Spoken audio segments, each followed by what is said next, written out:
Okay. I'm going to throw some things out there and let you guys respond to them as you will. And let me say, a lot of people think I'm stupid, and I'm not.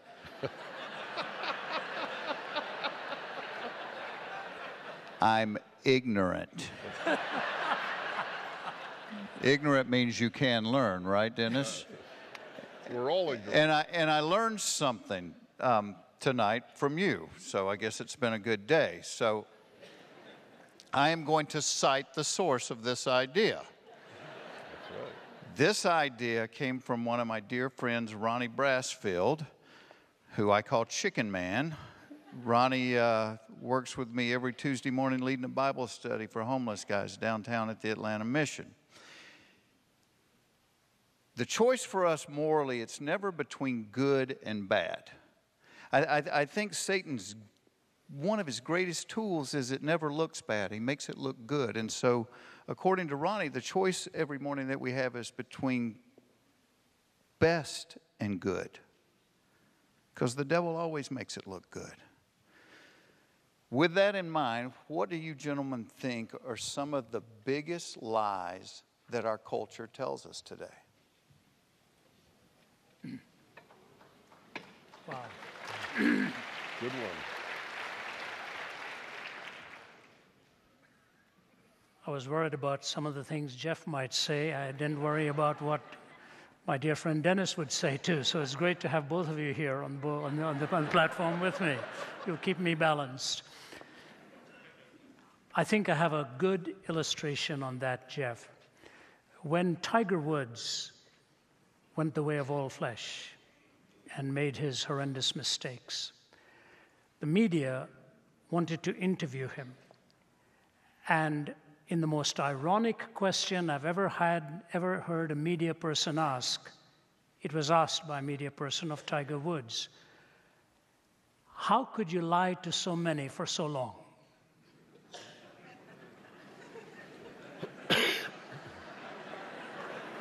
Now, when that came from a journalist, I figured I'd heard it all at this point.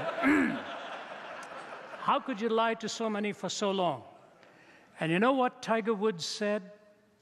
Because I first lied to myself. I would love to have had a follow-up question. My question would have been not to celebrate the sadness, not to celebrate the destruction. That ought never to be the posture of any human being when you see a person implode under the weight of fame or whatever. I would like to have asked Tiger Woods this question. What did you lie to yourself about? Did you lie to yourself that you would never get caught? Or did you lie to yourself about the fact that in doing what you did, that's wherein lay your happiness?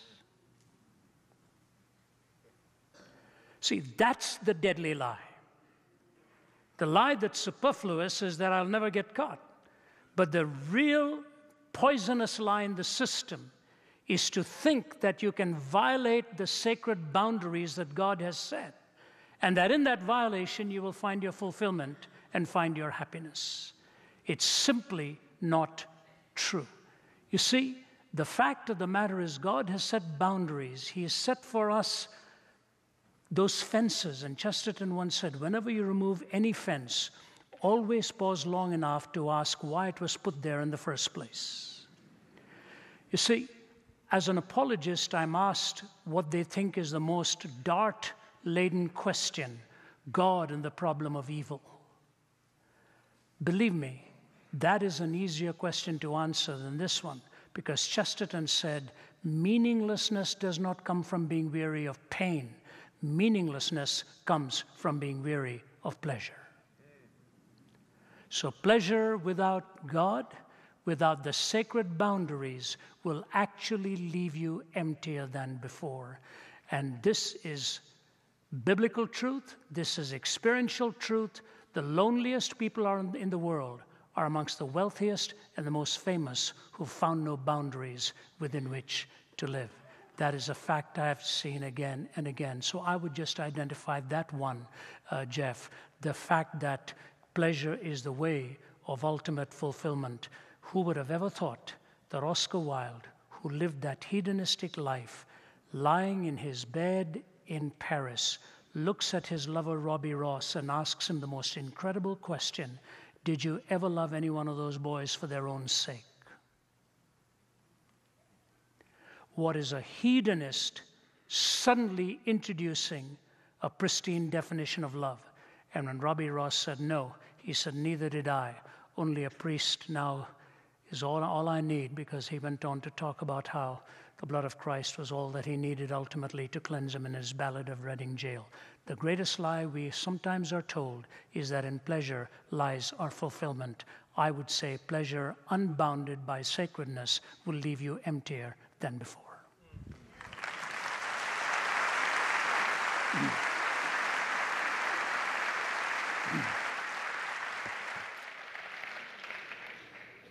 We live actually in the age of lies, and they permeate everything, and I'll give it briefly in the political realm or historical realm, as well as the moral realm. I spend my life, in effect, battling lies. One lie is that America is a racist society. It's a lie. It's not an opinion. It's a lie.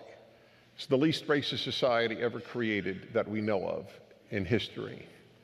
And the vast majority of Americans don't care about a person's color, don't care about a person's national background. I was a member of the Rotary Club many years ago, and I saw it in real life. Nobody gave a hoot if the guy who was I was there when it was all male, and I think it was a good idea, because men need men to be better. And we live in the age of stupidity, so everything has to be co-ed. It is. It's stupid. It's just stupid. It's plain. There is no wisdom, and again, it's because people go to graduate school. And you're laughing. I mean it literally. I do believe you become less wise the more education you get at college and graduate school, unless it's geology. Geology does not undo your wisdom, but in the liberal arts, they do. And the truth is, and I document this in my last book. I'm not trying to sell it to you, because I assume you already bought it. And but I document this. The president of the Republic of Georgia spoke about how only in America nobody gives a hoot. He said, I saw a bunch of people from Africa, he says at some tech company, from Africa, from Asia, from Latin America. Said they all looked American, talked American, acted American. Said nowhere else on the earth. This is a foreigner, a president of another country. Nowhere else in the earth does this matter. Does anybody here, or does any one of the millions touched by this man care whether he's from India or Georgia originally? It doesn't even occur to anybody. It doesn't occur. And look at this, you're 2,200 of you, and it's a Jew. The other person on the platform is a Jew. Does it bother anybody? I mean, there's no place like this place. So the lies told about America infuriate me, because I hate lies about the good. There are too few good, and to lie about it is the ultimate sin. The other great lie, and there are many, many of them, the other great lie is that we can do without God. That we could do morally without God, we could do happiness without God, we could have meaning without God. And in that course of that lie is this one, again, that I have heard every time I ever raise the issue for 31 years on my radio show. Oh, well, you know, Dennis, more people have been killed by religion in the name of God than anything else. And I said, well, I'm just curious. What was the most genocidal century of which we have any record? The 20th, correct? Where we're talking about 100 million people at least. Civilians, not soldiers, not soldiers. Just 65 million civilians alone in China that nobody bothers to talk about. Every single one committed by a secular state. Every single one. You won't learn that at the University of Georgia or of Minnesota or UCLA or Harvard. You will never be told that truth, that secular governments have slaughtered and enslaved more than any religion. But it's a lie, And we live in a world of lies, and that's high and chief among them.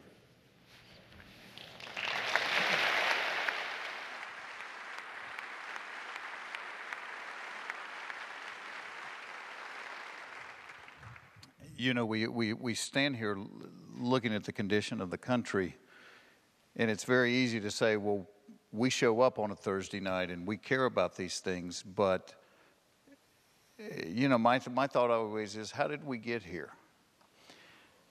So here's my question. Have we as religious people contributed in any way to the decline of the Western culture? I'll let Ravi off the hook. I'll take it first then. I felt bad that you gave it to give him the chance to, like I had this great chance to think up stuff while he talked. And I admit it, you know, I cheated a little bit on that one, you know. So, yes, religious people, of course religious people contribute. First of all, here's a great question. I love asking pastors, priests, rabbis, and anyone who thinks about religion. What's the greatest sin in your religion? It's a fascinating question, and I've gotten any number of answers. And I know from my religion, you could wake up a traditional rabbi at 3 a.m. and say, Rabbi, what's the greatest sin in Judaism? And he'll give you the same answer. And that is doing evil in God's name.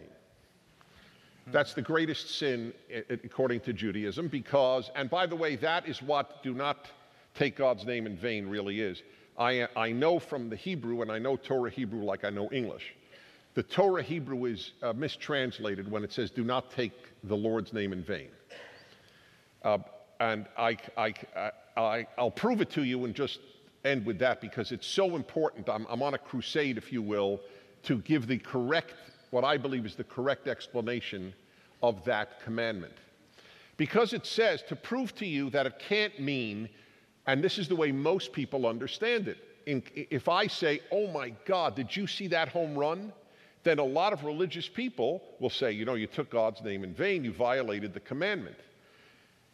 But it's not true. First of all, God is not God's name, but even aside from that. No, that's not insignificant. And I tell this to my Orthodox Jewish friends who spell God G-D, and I go, why are you doing that? God isn't God's name. But okay, be that as it may, here is the proof that it can't be that. It is the only sin in the Ten Commandments that God says he will not forgive.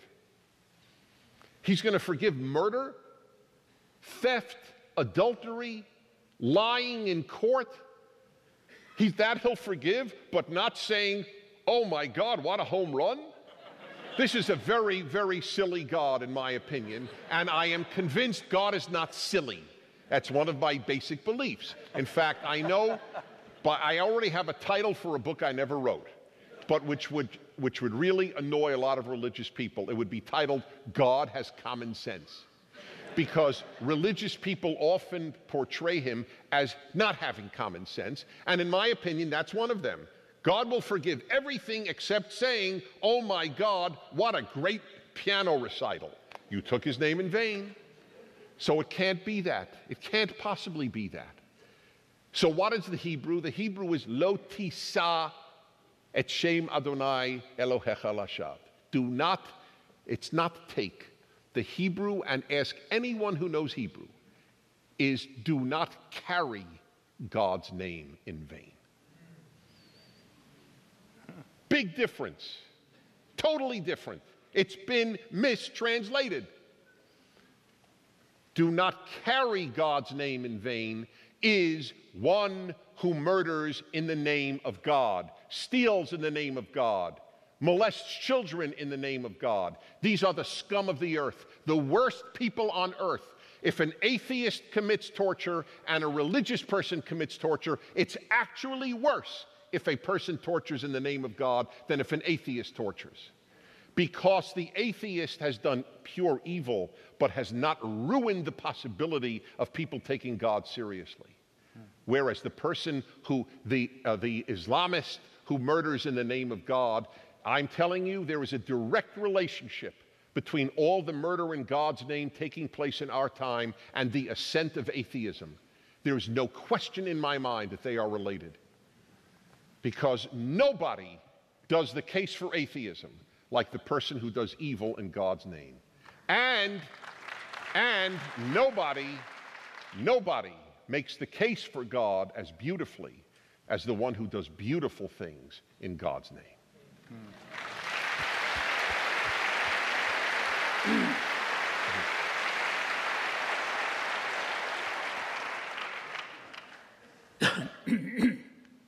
Just add a excuse me, a footnote to that. When you take the 613 laws of Moses and take them through David's summary of it, Isaiah's further summary of it, and Micah's to do justice, to love mercy, and to walk humbly before your God, they're taking the essence out of all of that. I find it very fascinating that when Jesus was asked, what is the greatest law? He did not answer it as one. He said, to love the Lord your God with all your heart and all your mind and all your strength and all your soul, and to love your neighbor as yourself. On these two hang all of the laws and the prophets. You see, because of the first, the second necessarily follows. Without the first, you've got that cut flower civilization all over again, not rooted at all. When Jacob and Esau met up, Jacob had played the deceiver, the duplicitous guy, and he'd been on the run. And then he's on his way back, and he's wrestling before God, and he says, I'm not going to let you go unless you bless me. What is it that God says to him? What is your name? What is your name? As if God didn't know. God knew. But when he stole the blessing, he pretended to be somebody he was not. Now he's got an all-see because he was kneeling in front of a blind father. Now he's got an all-seeing God who's asking what his name is. And he said, my name is Jacob. God says, because you have admitted who you are, I will make a great nation out of you. Jacob is coming back, and the man he'd betrayed, Esau, do you know what he says to him? I see in your face the face of God. If you and I saw in our fellow human beings that reflection of somebody created in the image of God, how dare I violate that human being? This uniquely Judeo-Christian truth is sublime, that the image of God in every man, in every woman. No, we're not God. There's a Hindi song that says, Na main Bhagwan hu, na main shaitan hu, duniya jo chahe samjhe, main to insan hu. I'm not God. I'm not Satan. You may think what you will. I'm merely a human being. But he doesn't go on to describe what it means to be human. What it means to be human is to be created in the image of God. I cannot violate you. The 10 Commandments can be summarized in one word, sacred. Your life is sacred. Your marriage is sacred. Your property is sacred. Your time is sacred. Your worship is sacred. And so is that of your neighbor, by right to the sacredness of his marriage and his home. I want to give you an incredible one-line illustration of this. And by the way, if you have not read Dennis's exchange with Sam Harris, I urge you to somehow get it. It was brilliant, Dennis. Oh, thank you. I think he just stumbled his way through and didn't know how to get through it. But the basic idea that Dennis was driving at, again, was how do you really anchor morality? I have been to the home of Mahatma Gandhi, who is considered the great freedom fighter through nonviolence in India. He always carried the Bible with him and quoted repeatedly from the Sermon on the Mount. In Mahatma Gandhi's home, I have seen a banner with my own eyes. It is an incredible statement. Here's what it says. It's the words of Bertrand Russell, who was an atheist. Here's what Russell says. It is doubtful that the Mahatma would have succeeded except that he was appealing to the conscience of a Christianized people. So here is an atheist commending a pantheist for succeeding because of the theist. What more do you want to hear? That's really bottom line, yeah.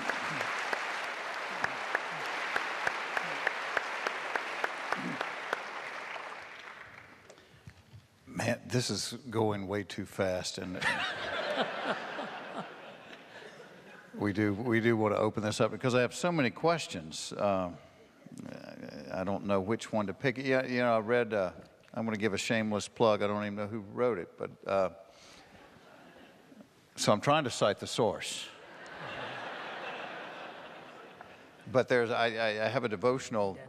Thank you so much.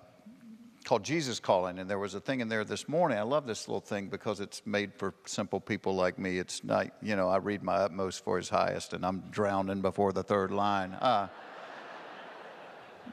it said this morning that anxiety is contemplating your future without putting God in it. And I thought, man, that's never heard anxiety described that way. I kind of chewed on that all day. So we're here tonight because we care about these things. With it looking so bleak, where is the encouragement? Where is the hope? I mean, is this a runaway train going over the edge of the cliff, or is there hope? Great question, and I'll be happy to take that. And Dennis, from his radio program, I'm sure. Am I wired still? Can you hear me? I can only speak from the experiences we have at open forums. You know, it was, I was just telling an audience earlier on this evening of the sequence of meetings I've just come through in the last 4 or 5 days. I'm really looking forward to Thanksgiving because I'll be very thankful that Thanksgiving is there. After that, I don't travel to speak anymore for the rest of the year. But till then, it'll be 240 days on the road this year. It's incredible. The last 4 or 5 weeks, I was at Camp Gitmo at Guantanamo Bay, spoke there to the leadership of the base, then went on to Toronto to 5 cities in India. India came back earlier on this week, or latter part of last week, did an open forum at Dartmouth. And I was talking to Dennis on his show with this. Every university we go to, every university, you can take your pick, whether it's Princeton, whether it's Cornell, whether it's Dartmouth, coming up Johns Hopkins, we've done UCLA this year. There's never a vacant seat in the auditorium, no matter how big an auditorium it is. UCLA, we had 2,500 in attendance. Dartmouth, every seat taken in the Spalding Auditorium. They said for the first time in its history for a religious event was Dartmouth completely packed that. I was telling Dennis, last year we did an open forum at Yale. Overflow crowd. There were buses of students that had come. One busload of Russian students had come from another campus. They were sitting in the aisles. And one of the members of the trustees of Yale happened to be sitting next to a friend of mine. And he looked at that friend of mine and he said, I don't understand this. He said, this is a Thursday night. He said, we have Tony Blair here. We have others here. We never fill this place up because anybody who's anybody comes here. We don't fill these auditoriums. What on earth are they coming here on a Thursday night to listen to talk on a religious thing? And my talk that night was the defense of the Christian faith, clearly announced. And my friend leaned over to the trustee and said, is it possible you have left their souls empty? Mm.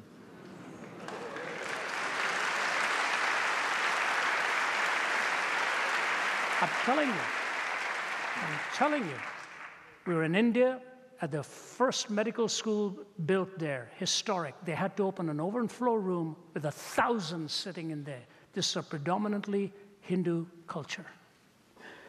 People are eager to listen if you will present the truth to them with identification, identify with the audience, translation in an understandable way, persuasion, what is it you're really using to persuade them with, and justification, why it is true. If you do it undergirded by courtesy and grace, and I'll just end with this so Dennis can have to, and you know, why do I listen to a man like him, frankly? I'm not just saying it because he's here. My wife's in the front row. We do this regularly. Because he has the knowledge of what he's talking about and the courtesy with which he addresses counter perspective. I'm not looking for another fight when I'm driving to work or driving. I've had enough of it for the day.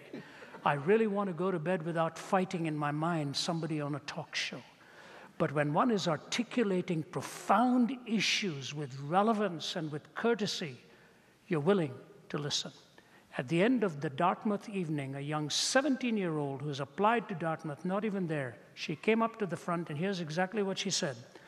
I want to tell you, I came in here as a skeptic, but I'm beginning to think seriously of what was said tonight because of the manner in which you answered the questions of the audience here this evening. The courtesy and the grace, truth that is not undergirded by love, makes the truth obnoxious and the possessor of it repulsive.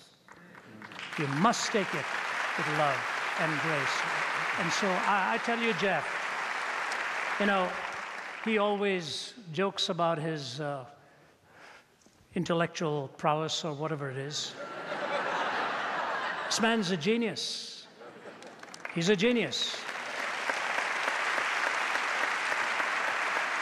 Because the world is heavy-hearted, and when you can give somebody a clean and a healthy laugh, you send them away probably closer to be able to listen to the truth, because the closer you are to goodness, the closer you get to the voice of God.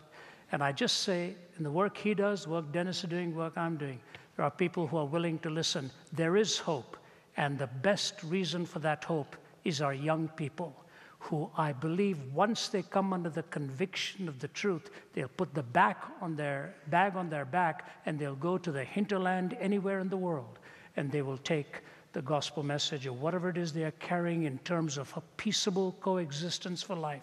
I've seen them in some of the most troubled parts of the world. So I say to you, don't underestimate the hunger and the genuine seeking heart of our young people. As a Christian apologist, I take to them the message of Christ. Tell them to take that message to the world, how to love the Lord your God with all your heart and to love your neighbor as yourself. After 41 years of doing this, even though I believe we are living in dark days, every now and then I see a light shining somewhere, and I have hope for the future, that all it will take is one great person articulating it in a way that will turn history around. And I think and I pray we will live to see that day.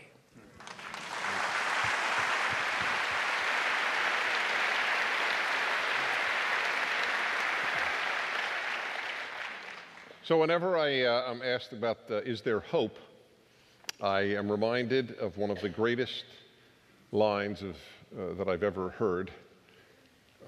When I was in my 20s, I had a mentor.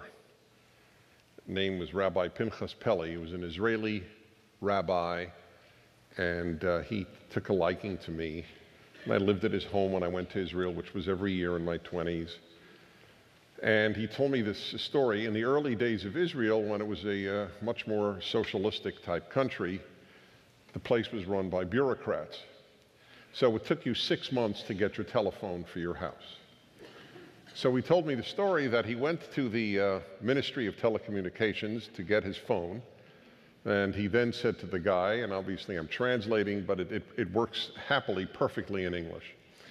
And he said to the guy, he said, so is there any chance that I can get this phone sooner than 6 months? And the man looked at him and said, sir, there's always chance. There's no hope.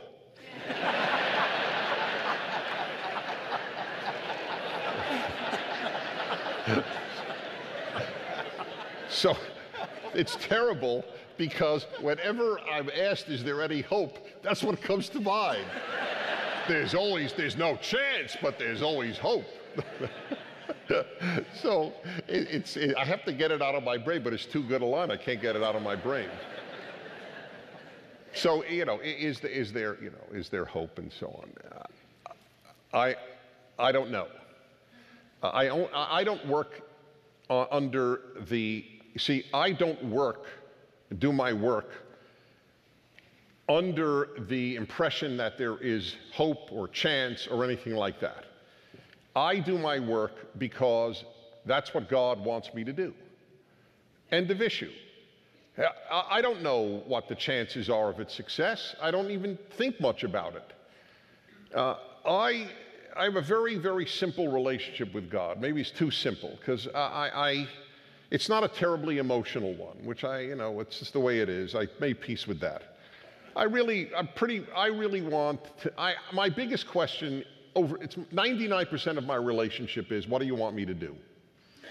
The other 1% is, all the other stuff. I don't ask him for much. I hope he will do things.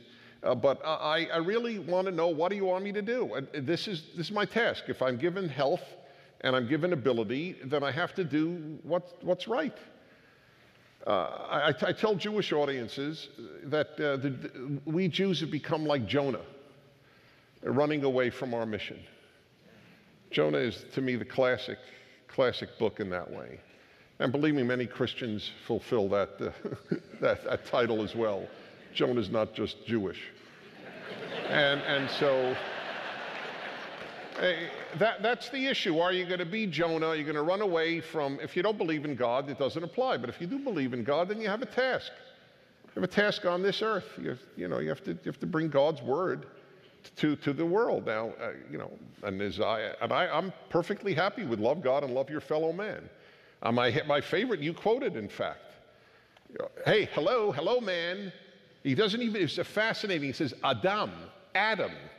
That's truly generic human being. Hey, man, haven't I told you what I want, what God wants? To love justice, act mercifully, and walk humbly with your God? Okay, it's not complex. It isn't complex. We make it complex. It isn't. That's what he wants. And that's it. That's how I think. So I don't measure each day. I don't take the temperature of the country in that way. I don't know. Things happen that are utterly shocking. On a purely non-religious basis, looking just as if you will, with my secular brain at the country, I'm worried terribly. I'm worried. Everything is working against what we're talking about tonight. Everything, especially education. I mean, they just did and I'm not saying this because I'm Jewish. I mean, this would bother anybody. I mean, they just did a survey. They walked around campuses and asked kids, what is the Holocaust? And they didn't know. They don't know who the vice president is. You can graduate summa cum laude from a prestigious university and know nothing. Know an incredible amount about very, very little, not to mention the lack of wisdom.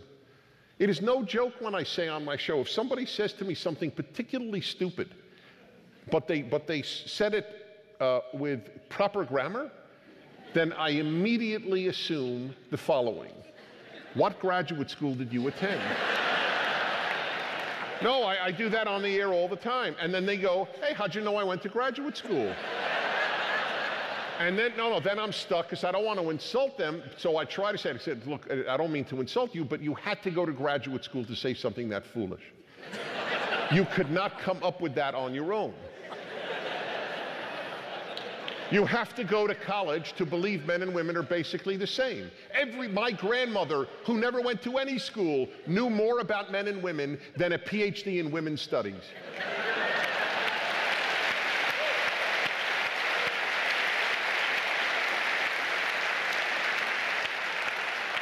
So it's bad. I mean, the chaotic forces, if you will, have taken over education.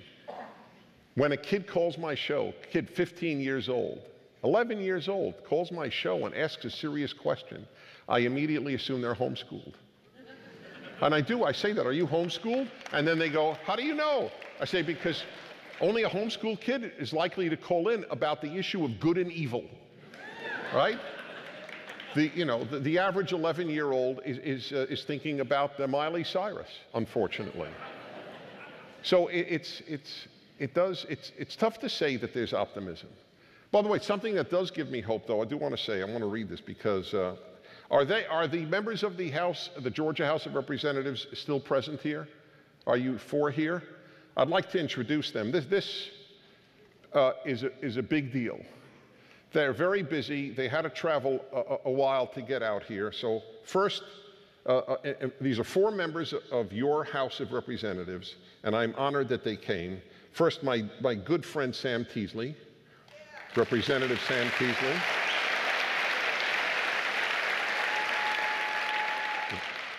Representative Brockway, Buzz Brockway.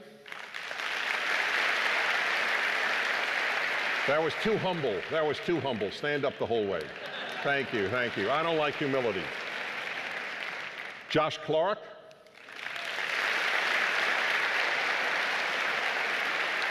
And Timothy Barr. That, no, I'm not kidding. That's a reason for hope. So there are glimmers. That's right. You deserve it.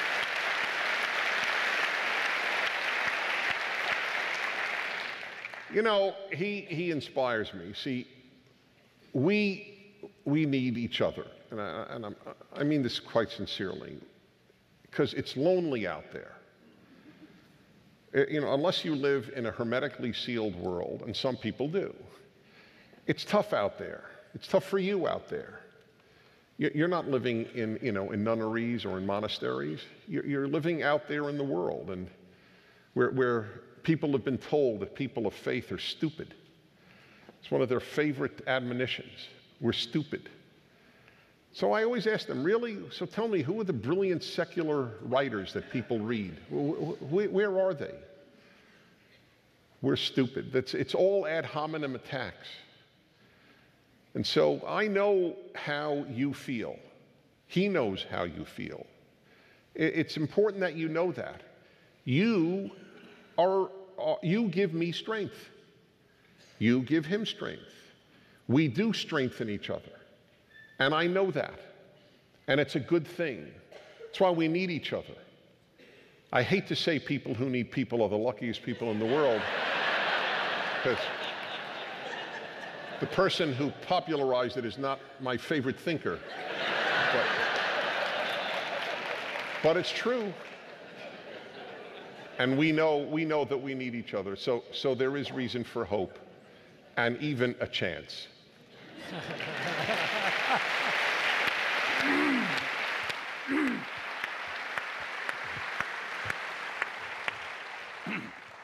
By the way, and I didn't welcome you to the South because people that are Southerners, we try to be humble about it. But when you were going through your thing where the translation was incorrect about the take and the carry, people up north say, will you take me to the store? People down south say, will you carry me to the store?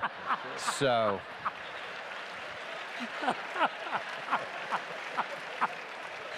I will For the record, we got it right.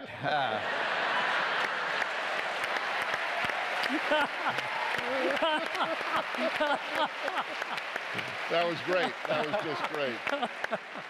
I think at this point we are opening the floor to questions, and I'm not quite sure how we do this. If I walk down with a microphone, you have microphones at either side, or I can just walk down. I like people a lot, so do we have a line?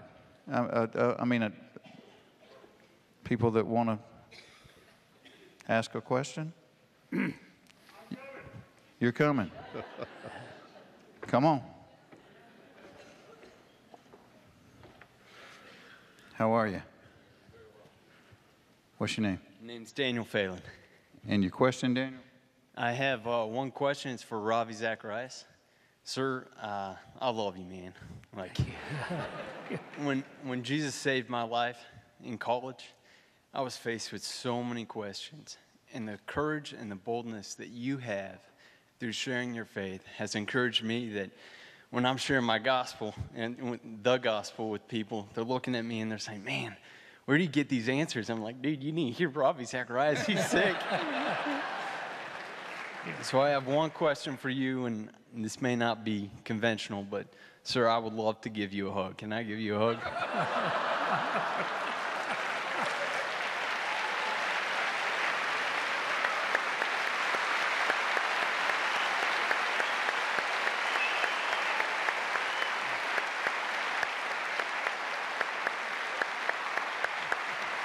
That was beautiful. That was beautiful. How are you? What's your name? Tom Robinson. And your question? I'm really sick and tired of the science versus religion comments. I heard Dawkins on the radio a couple of weeks ago saying, my belief is based on evidence. Well, we all have evidence. We all have the same evidence. And I think the issue isn't science versus religion. The issue is science and origins. And if we could separate the two, and this is where I want your comment, if we can separate those two, then we get evolution out of science, because it doesn't belong there. It's their religion, it's their belief structure, and now we can all focus on God's beautiful science. So, your comments. Yeah, if I may comment on that. First of all, you should all take a look. It's on the internet. It's easily found. Prager's response to Dawkins. He's the only one of the major atheists who's refused to come on my show. And I noted that after listing all the major atheists who have, and in my original version, which I did not send in, I wrote, I don't blame him. But I did not send that in, and it's not in the, that sounds arrogant. And so, but I don't blame him, because he's an intellectual lightweight. He's total intellectual lightweight. It's that his arguments go for intellectual and deep shows you the shallowness of the secular university. He is living proof of the intellectual shallowness of the university. I have nothing to say about his knowledge of biology, nothing. I am sure he is an expert in that arena. But in terms of his argumentation, it is so flawed and so simplistic and so intellectually dishonest, it takes your breath away. He was asked by, I think actually it turns out, I don't know, a Pakistani student in England. It's on YouTube. He was asked exactly this question. If there's no God, there's no good and evil and so on. And you know what his answer was? Look at all the religious people who've committed evil. It's a non sequitur. Excuse me. It has nothing to do with the question. Of course there were religious evil people. Of course there were good atheists. That's not the question. The question is there an objective good and evil if there is no God? He doesn't answer that. He can't answer that. He's not interested in evidence. And I'll give you the proof about science and evidence. Our scientists, atheist scientists and evidence, how it is willed. It is not a result of science, and it is not a result of evidence. The book that you should all read, and it's very brief, is God and the Astronomers by Robert Jastrow. Robert Jastrow was the head of the Goddard Space Center at NASA. He was one of the country's leading astronomers and an agnostic. I knew him very well. For some reason, we got quite friendly. And he was as good a human being as he was a scientist. He died far too young.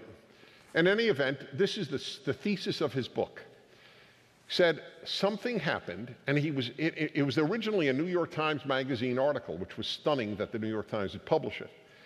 And it was this. He said, I'm seeing something among my fellow astronomers that is completely non-scientific.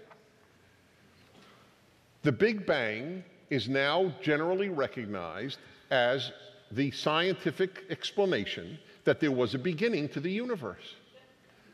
And I can't believe how many of my scientist friends, colleagues, are upset. He said, evidence should never upset a scientist. Correct? Then he's not a scientist, is he? And why were they upset? Because beginning raises an unanswerable question to the atheist. How did it start? Until the Big Bang, science and atheists would say, well, you say God is eternal, we say matter is eternal. But hey, it isn't. It started. And this really bugged his fellow astronomers. And he said, I came to realize maybe they are rooting for evidence and not listening to evidence. That's why that's such an important book. So don't ever, ever be misled by the Dawkinses or the scientists who tell you, oh, we just look at evidence. Because if you give them evidence for design, they'll say, no, science can never, ever argue for design. Well, why? If there's evidence should argue for anything. If evidence argued for Martians having made man, then it would argue for Martians making man. So it's a fraud. It is not true that they go where the evidence lies. They go where the evidence serves their atheism.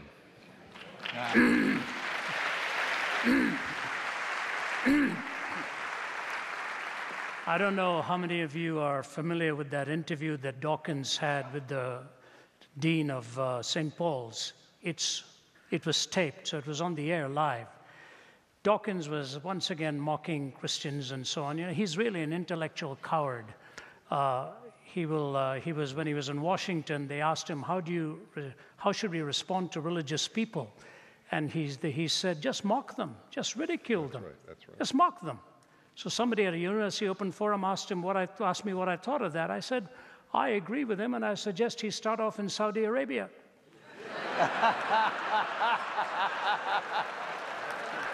I said he won't need a round-trip ticket, just one way is all he will need. You know. But Dawkins was on a radio program on the BBC live when he's debating the dean, and making fun of Christians, and most of them can't name the Gospels. And so the dean says to him, Richard, your Bible is The Origin of Species, right? He said, that's right. He said, can you name the full title? Dawkins says, yeah, I know it's a longer title than Origin of Species. He says, go ahead, name it. I'm quoting now. It's exactly what he did. He said, it's Origin of Species. Oh my God, I can't remember the rest of the line he said. The ultimate evidence of an omnipotent God is that even somebody who doesn't believe in him has to call upon him to remind him of the name of the book, which caused him to disbelieve in him. You know. I said to a fellow who stood up in an audience once and said to me, you know, science is everything. I said, you really don't believe that? He said, yes, I do. I said, tell me, should a scientist be honest about his or her findings in the lab? Should they report it honestly? He knew he was walking into a trap.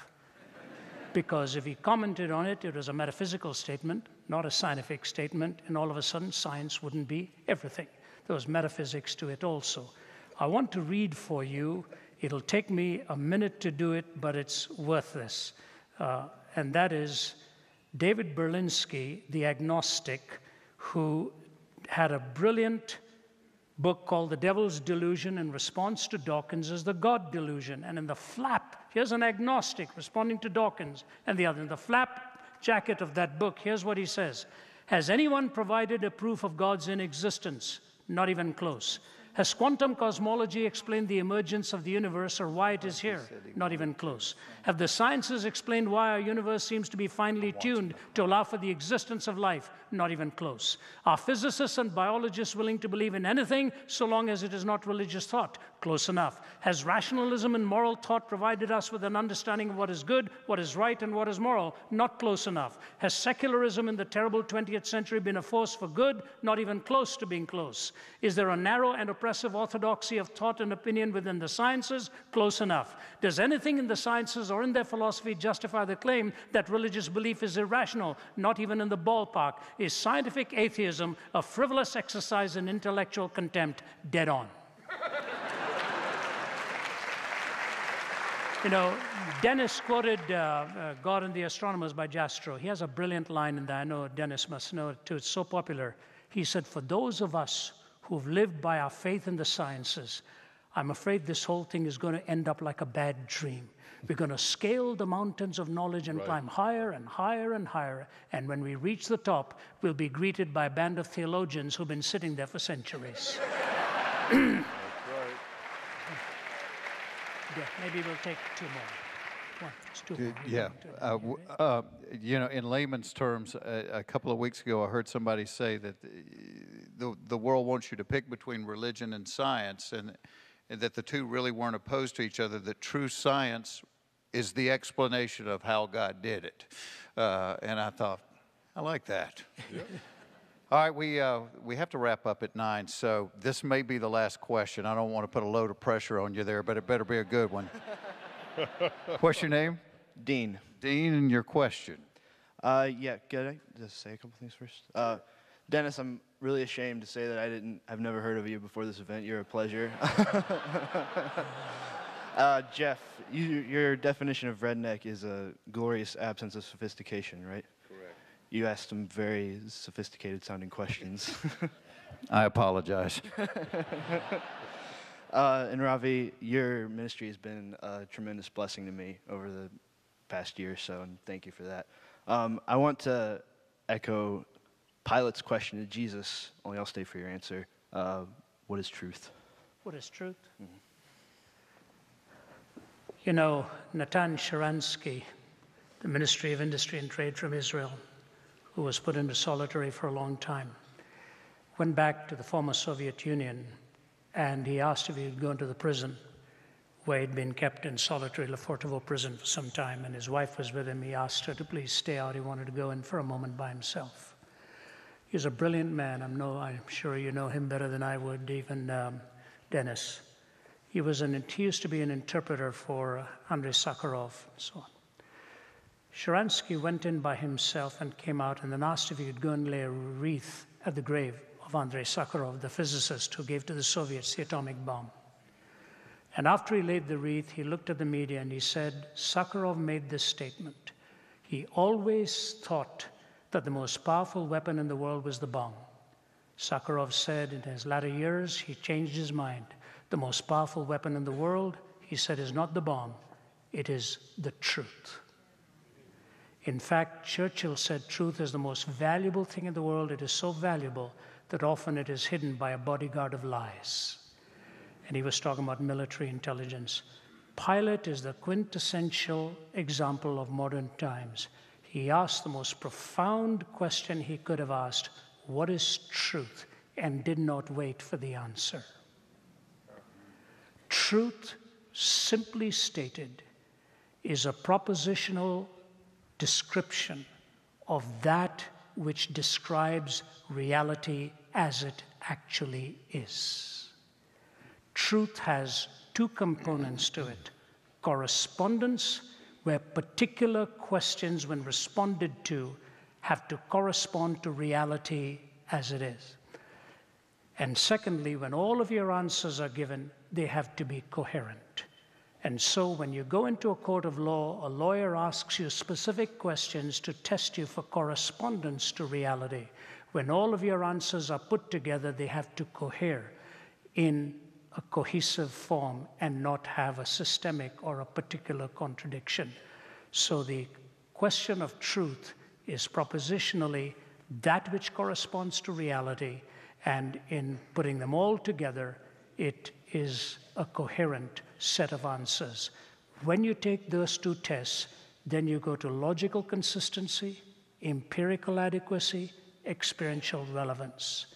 The 2 and the 3 have to deal with 4 questions of life: origin, meaning, morality, and destiny. You answer the questions correspondingly true and coherent at the end.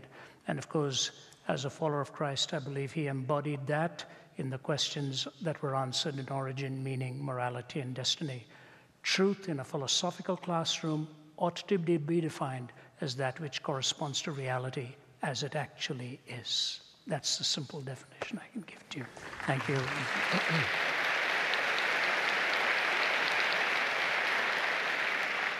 First, I want to say it's okay you never heard of me. You should all know this, because those of you who know somebody who's in public life think everybody knows the person. But we know better.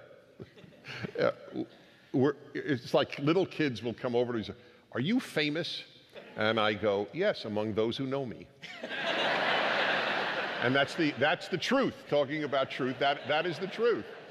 The times that I'm thrilled that somebody knows me is really, they're very, very unsophisticated moments. Like yesterday, I was in Denver because I had a wonderful talk at a huge church in Denver. Christians United for Israel had a beautiful evening, and I called a local cigar shop because if I have any chance, I go to a cigar place and relax with a cigar before I have my lecture and after I do my show.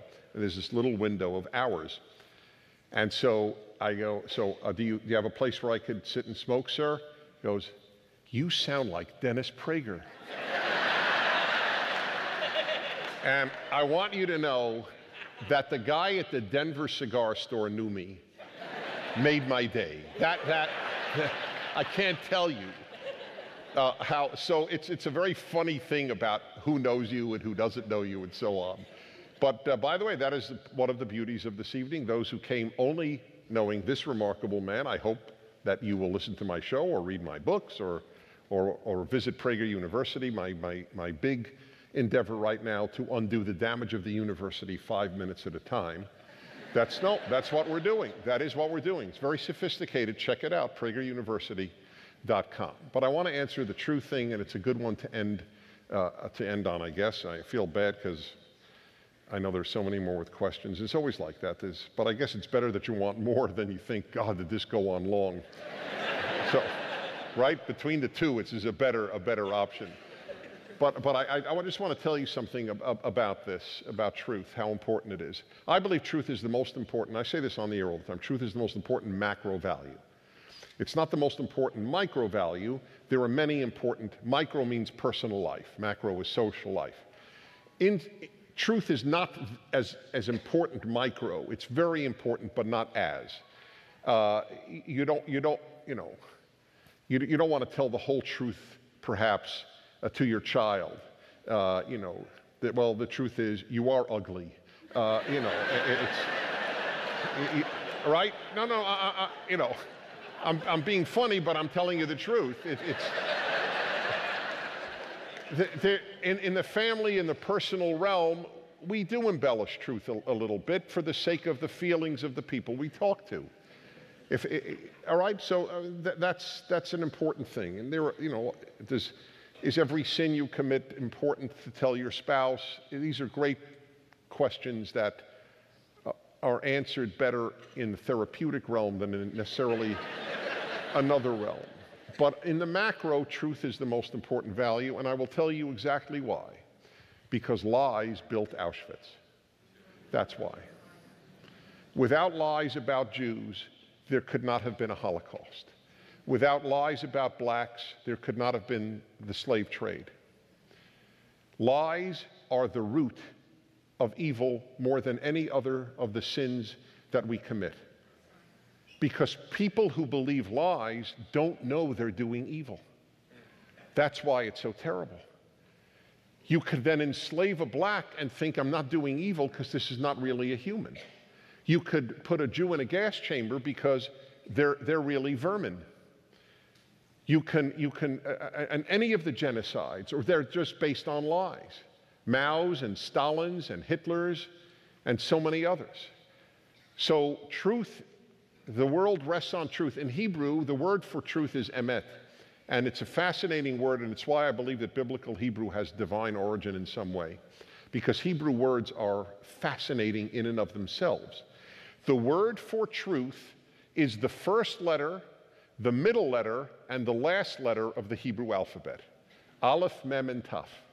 The word for lie is the second to last letter, the third to last letter, and the fourth to last letter. It can't be a coincidence. It can't be. It's a language that's built in meaning that it is utterly, utterly fascinating. So I believe that, and I'll give you another example. Christians are lied about in America all the time. And it drives me out of my mind. And being a Jew, I can defend you better. That's just the way it works. Christians can do more for Jews than Jews do, and Jews can do more for Christians than Christians do.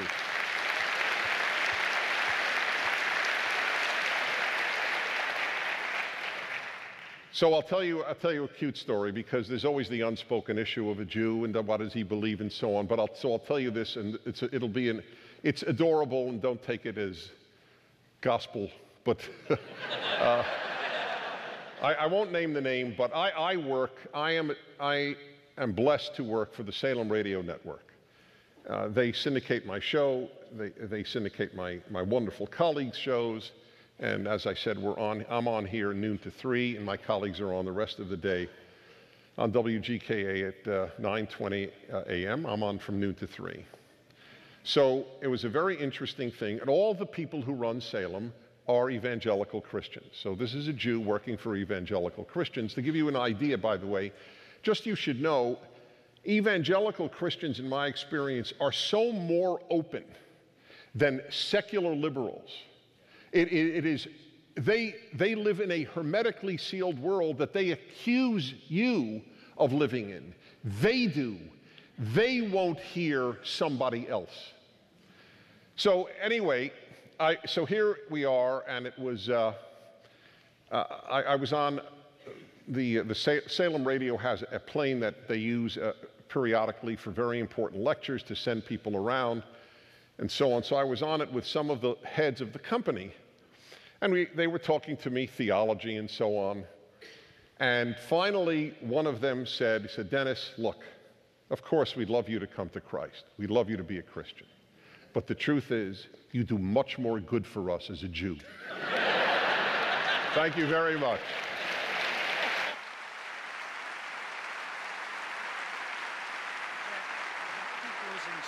He goes first.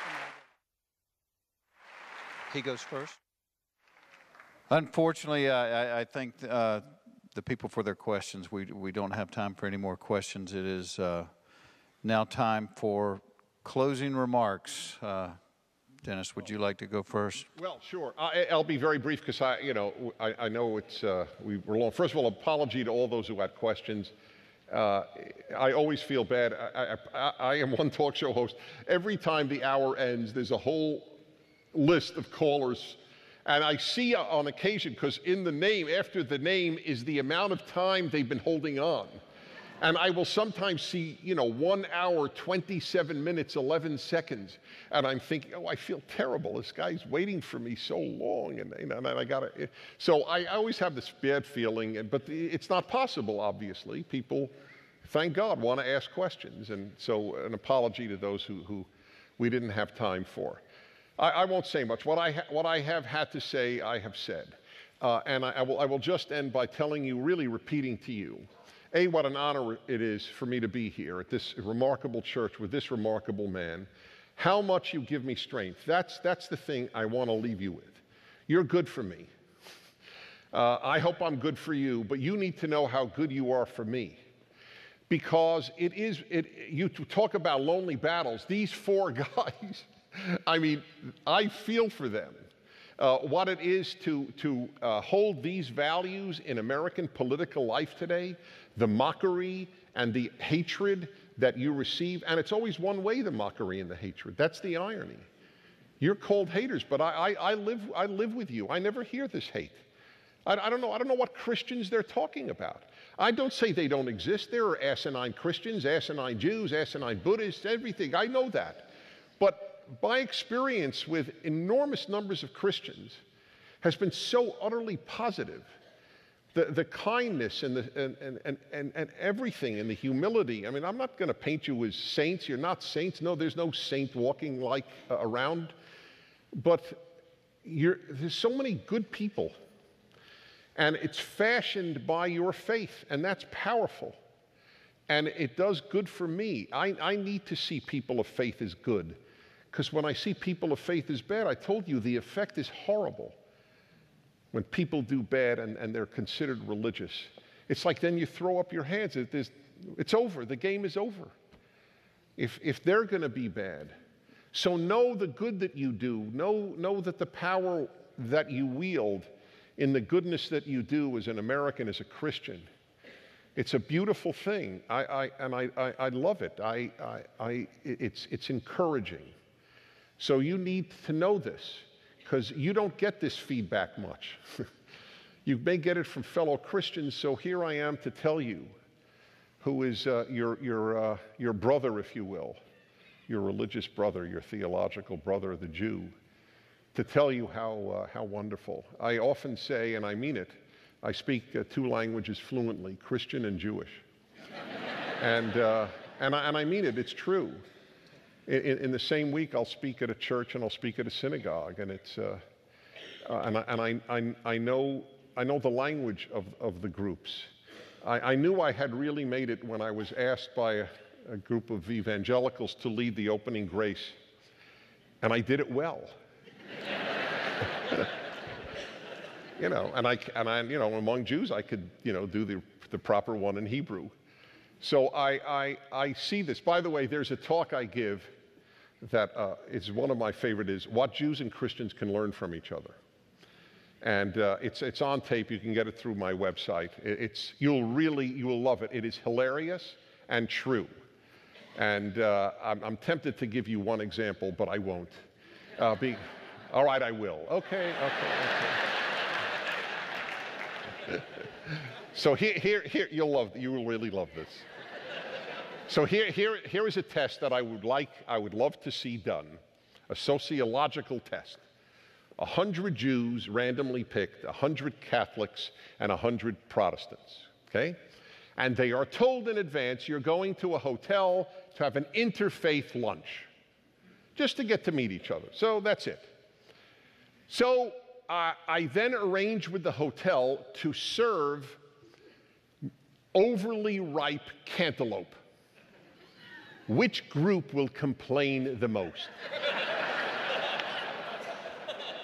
Every human in America knows the answer.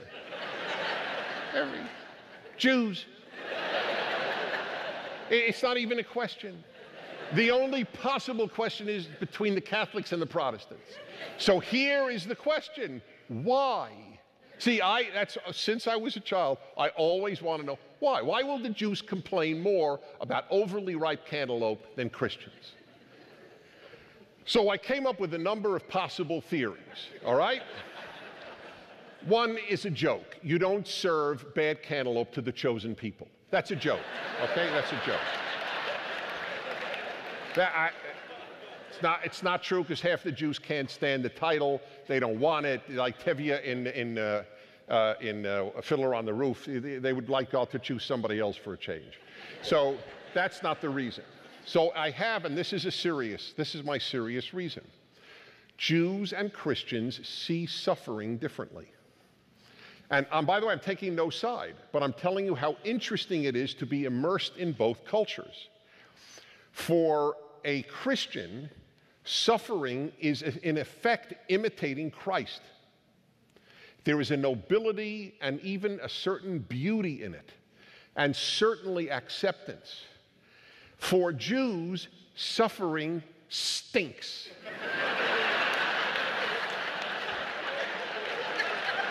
Thank you very much.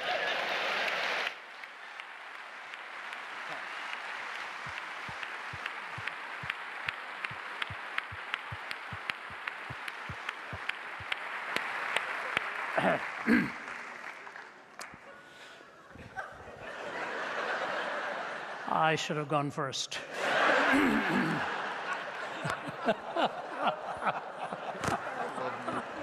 Love you too, Dennis. Thank you. Thank you. I just want to add one little link to a previous question, and then my closing comment will be very brief. We are looking for hope. We are looking for promise. And Jeff, when you raised that question, I resisted at that moment, because I was born and raised in India. I had a tough childhood. In fact, my father always told me I would never make it. Yeah, I've told the story in Walking from East to West. And one day he looked me in the eye and he said, "You're going to bring such shame on our family," because a culture of shame when things don't go well. My dad never realized then what God had in mind. And at the age of 17, on a hospital bed, having attempted to take my own life, when the Bible was brought to me, and I saw the words of Christ, "Because I live, you also shall live." A simple prayer to make him the shepherd of my life and to follow after God and his word. Nobody in my family, nobody in my friendship circles, not even myself, ever dreamed of the hope and the possibility that would bring. And so I just say to you, a life transformed, a life redeemed, a life in whom God pours his miraculous work is all that it sometimes takes to change even a small group of people. Someday someone might emerge on the scene who could be a world changer. And that is my prayer, not because of the person, but because God is able and God is all-powerful, and we trust him for that. There's a great Hebrew parable which basically tells you this: God is like the light, prosperity is like the shadow. If you turn towards the light and walk towards the light, the shadow will follow you. Walking towards God, prosperity, the blessing follows. You turn your back upon the light and try to chase your shadow, you will never catch up with it. And that's the choice before us. Either we walk towards God and let the blessing follow. we turn away our backs upon God, and we find all the discord and the pain and the suffering and the evil. I love the way Dennis portrayed it, the cost of a lie. The first time I heard of Dennis Prager was when he was debating Jonathan Glover. And after that, Dennis, I quoted you all over the globe because you really stumped him with a comment. He was, again, railing against religion and railing against Christianity and all of that. Dennis said this to him. He said, Jonathan, if you come to Los Angeles and you're driving through a dark street at night and your car breaks down and you're all alone and you go up to the front of the car and you're wondering what's happening and you hear footsteps coming behind you and you turn and you see four big burly guys walking towards you. Would it or would it not make a difference to you if you found out they were just coming out from a Bible study?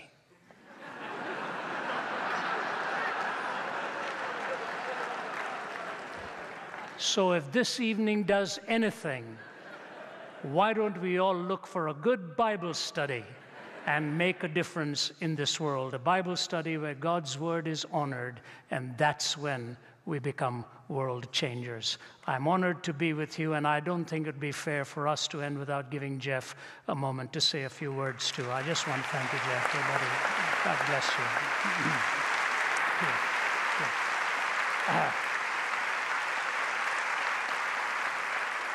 I want to thank Randy Pope, the senior pastor, for making this great facility available to us. What a great kindness he's done. And both of the staff members, and Dennis, you gave me a great honor by asking me to come and be part of this evening. God bless you. And thank you, Jeff. Thank you. God bless you. God bless you, my brother. God be with you. Yeah. Thank you. Dennis and Robbie will be in the lobby signing books if you are interested. Yeah, you know, I have to say this. When I agreed to do this, I had no idea there would be this many young people here. And it's such an encouragement to me. And I saw a thing a few weeks ago. When we were growing up, you know what the number one fear that we had was? It was public speaking. When they surveyed people, it was public speaking. And I saw something the other day that said the number one fear of this generation is living a life without meaning. So the fact that you're here, there's your meaning.